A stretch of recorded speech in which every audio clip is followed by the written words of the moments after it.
ما آمنت قبلہم من قریۃ اہلکناہا افہم یؤمنون۔ نبی صلی اللہ علیہ وسلم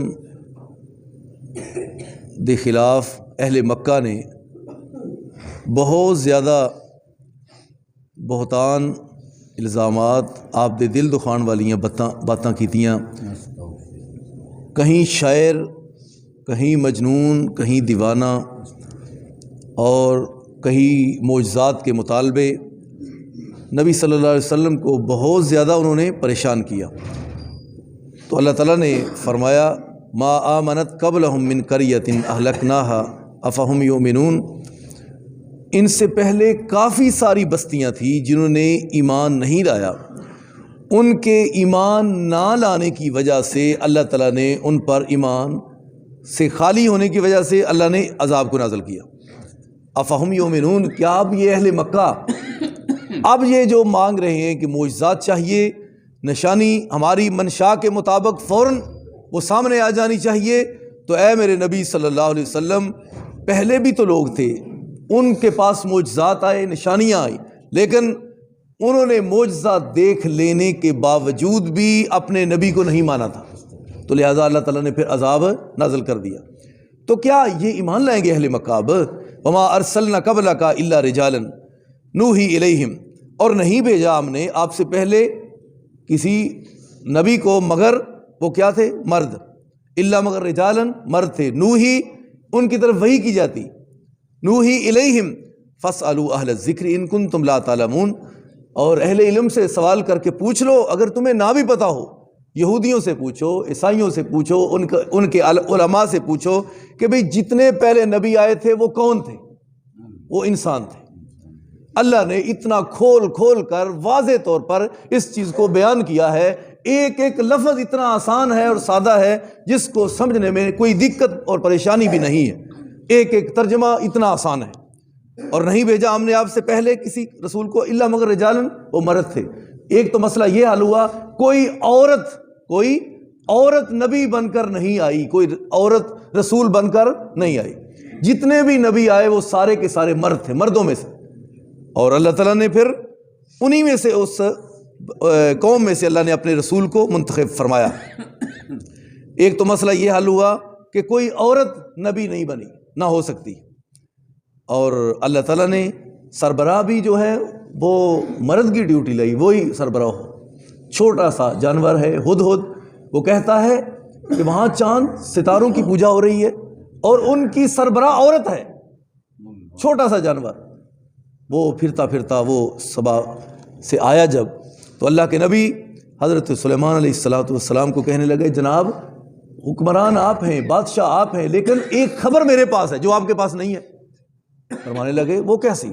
کہنے لگے فلاں بستی ہے سبا، وہاں پر ایک عورت ہے ملکہ بلقیس، تو وہ ان کی حکمران بنی بیٹھی ہے، اور لوگ بھی غیر اللہ کی عبادت کر رہے ہیں، اللہ کو چھوڑ کر، چاند سورج کی، آگ کی پرستش ہو رہی ہے اللہ کے علاوہ چھوڑ کر، اس طرح ان کی حالت ہے۔ تو حضرت سلیمان بڑے حیران ہوئے، کہنے لگے ابھی پتہ کراتے ہیں کیا تو سچ کہہ رہا ہے یا جھوٹ؟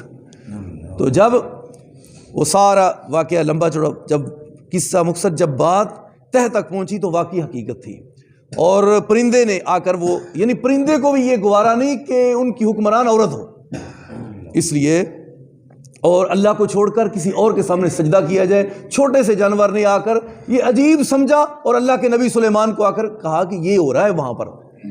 حضرت سلیمان علیہ السلام نے سارا واقعہ جب تحقیق کیا تو اسی طرح تھا، اور فرمایا کہ یا تو مسلمان ہو کر فوراً آ جاؤ، اگر تم نے نہیں آنا تو پھر جنگ کے لیے تیار ہو جاؤ۔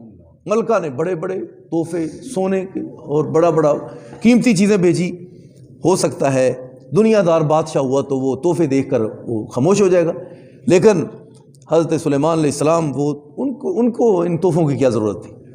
ان کو تو اللہ تعالیٰ نے پوری دنیا کا بادشاہ بنایا تھا، ان کے پاس سب کچھ موجود تھا، لہٰذا وہ متاثر نہ ہوئے، کہا کہ نہیں، یا تو جنگ کے لیے تیار ہو جاؤ۔ تو پھر وہ لوگ مجبور ہو گئے، انہوں نے وزیروں مشیروں نے مشورہ دیا کہ دنیا دار بادشاہ نہیں، اگر ایسا بادشاہ جب آتا ہے تو پھر ہر طرف تباہی مچ جاتی ہے، لہذا اب تم نے ماننا ہی ماننا، یعنی یہ ایک لمبی بات ہے۔ تو اس لیے اللہ تعالیٰ نے جو بھی رسول بھیجے وہ مرد تھے اور اللہ نے ان کی طرف وحی بھیجی. مرد تھے اور اللہ نے ان کی طرف کیا کیا؟ وحی. مسئلے حل ہو رہے ہیں نا ساتھ ساتھ. قرآن کتنا آسان ہے، بالکل نہ ادھر دے جھگڑے سنو نہ فساد سنو نہ اون دی گل نہیں، بس قرآن کی طرف رجوع کرو کہ قرآن میں کیا لکھا ہے. اللہ تعالیٰ نے فرمایا جتنے تھے وہ انسانوں میں سے تھے، مردوں میں سے تھے، اور اللہ نے پھر وحی کا نزول ان پر کیا. الیہم، ان کی طرف. فاسألوا اہل الذکر، اہل علم سے سوال کرو، ان کنتم لا تعلمون، جب تمہیں نہ پتہ ہو. یعنی علماء سے مسائل کو پوچھنا ہے، ڈسکس کرنا ہے کہ یہ مسئلہ ہے اور قرآن و حدیث میں اس مسئلے کے بارے میں کیا حل ہے. یہ ایک مسئلہ ہے، قرآن و حدیث میں اس کے بارے میں کیا حل ہے. تو علماء جو ہیں وہ قرآن اور حدیث سے پڑھ کر وہ بتائیں. یہ ہے اطاعت رسول. یہ کیا ہے؟ اطاعت رسول. اطاعت رسول یہی ہے کہ اللہ کے نبی کی حدیث کیا ہے اور قرآن کیا کہتا ہے. قرآن و حدیث کا یہ ہے اور یہی ہونا بھی چاہیے. اللہ تعالیٰ نے فرمایا وَمَا جَعَلْنَاهُمْ جَسَدًا لَا يَأْكُلُونَ الطَّعَامَ، ایسا بھی نہیں ہے کہ ان کے جسم نہ ہوں، ایسے جسم ان کے نہیں تھے. لا یاکلون الطعام، کہ وہ کھانا نہ کھاتے ہوں. ان کے جسم ایسے نہیں تھے کہ وہ کھانا نہ کھاتے ہوں. وما کانوا خالدین، اور نہ ہی وہ ہمیشہ رہنے والے. یعنی کھانا بھی کھاتے تھے، پانی بھی پیتے تھے، اسی طرح روزمرہ کی ان کی ضروریات بھی تھی نبیوں کی، وہ پوری کرتے. کیا اللہ کے نبی کہ ساری کی ساری سیرت.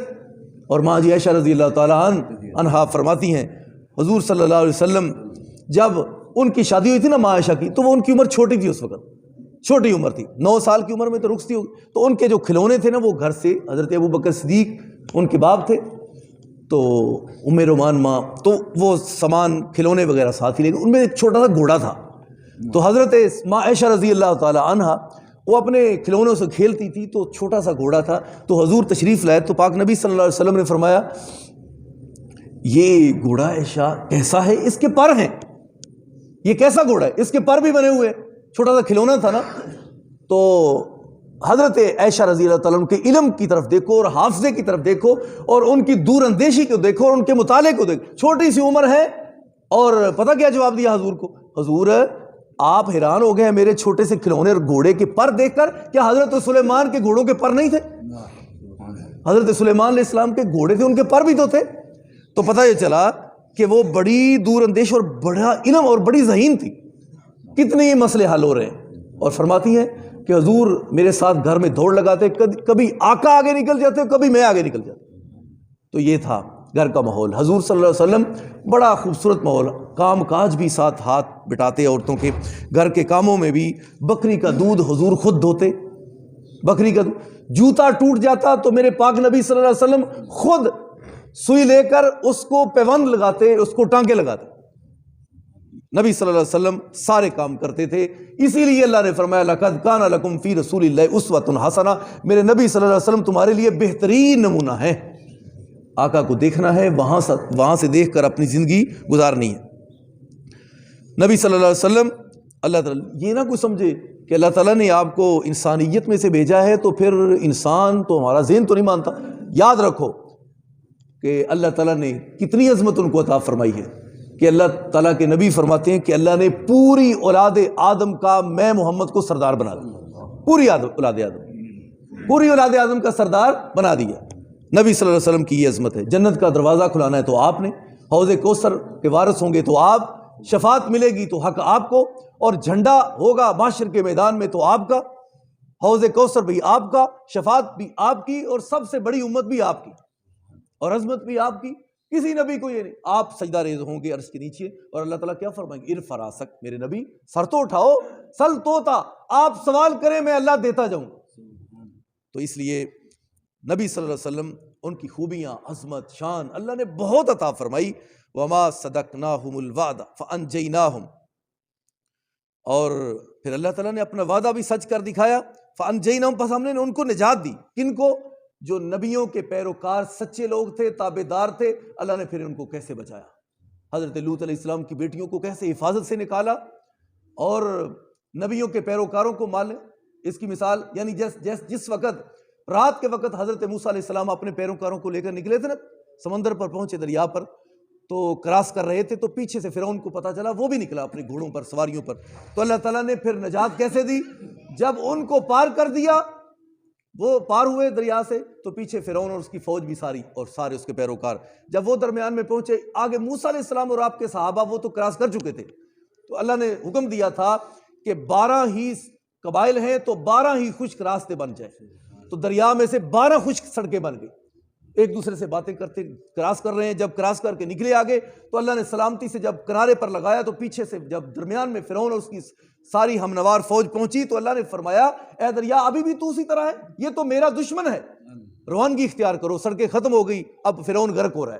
جب پانی اندر گیا کہنے لگا بھائی ہاتھ ایسے کھڑا, میں ایمان لایا, اب میں مان چکا ہوں, تو اللہ کا سچا نبی ہے, تو میں ماننے کے لیے تیار ہوں. اللہ نے فرمایا اب وقت ختم ہو گیا, اب توبہ کا بھی وقت نہیں ہے, اب کسی کا ٹائم نہیں ہے کسی قسم کا, لہذا اب تمہارے لیے ہے. اللہ تعالیٰ نے اس کو ہمیشہ کے لیے عبرت کا نشان بنایا. اس وقت بھی مصر دے عجائب خانے او دی میت اللہ نے انہوں کیوں باقی رکھے, وہ تباہ کیوں نہیں ہوئی, ختم کیوں, اس واسطے تاکہ قیامت تک دے لوگ آن اور ویکھن کہ جڑا خدا اپنے آپ کو کہلانے والا او دا حال ہے اور وہ ہے فرعون ہے. اللہ نے اس لیے نہ زمین نے قبول کیا اور دریا نے بھی اٹھا کر اس کی میت کو باہر پھینکا. تو اس لیے اللہ نے متقیوں کو نجات دی. ومن نشاء واہلکنا المسرفین, اور حد سے نکلنے والوں کو اللہ نے, جو زیادتی کرنے والے تھے اللہ نے ان کو تباہ کر دیا. لقد انزلنا الیکم کتابا فیہ ذکرکم, اللہ تعالیٰ نے نازل کیا تمہاری طرف سے اس کتاب کو, فیہ ذکرکم, اس میں تمہارے لیے نصیحت ہے. افلا تعقلون, تم عقل کیوں نہیں کرتے. اللہ تعالیٰ سنو سب نو عقل کی اور سمجھ کی اور غور و فکر کی توفیق عطا فرمائے. آخر دعوانا